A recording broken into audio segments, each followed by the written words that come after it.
공부네. 이제 진짜.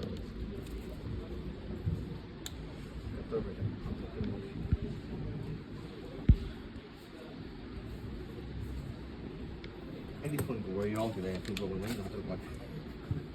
Packing करना था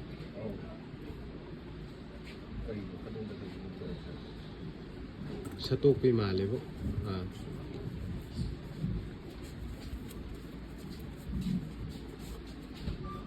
अदे कंपनी नु आएगा 이거리 이남이 이제 따이 हाँ तो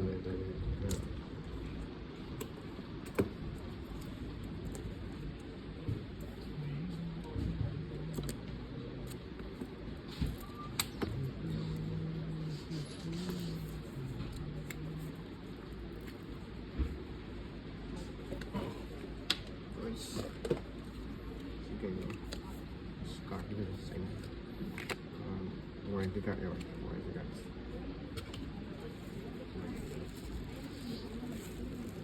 cổ vào dầu này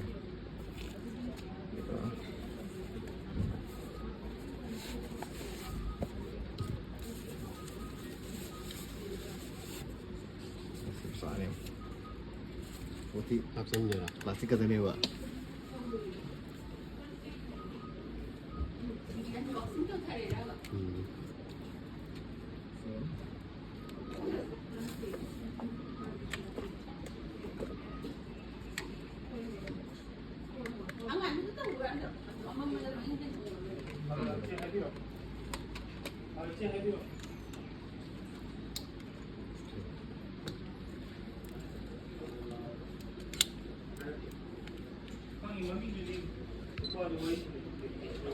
raw white never 20 mm never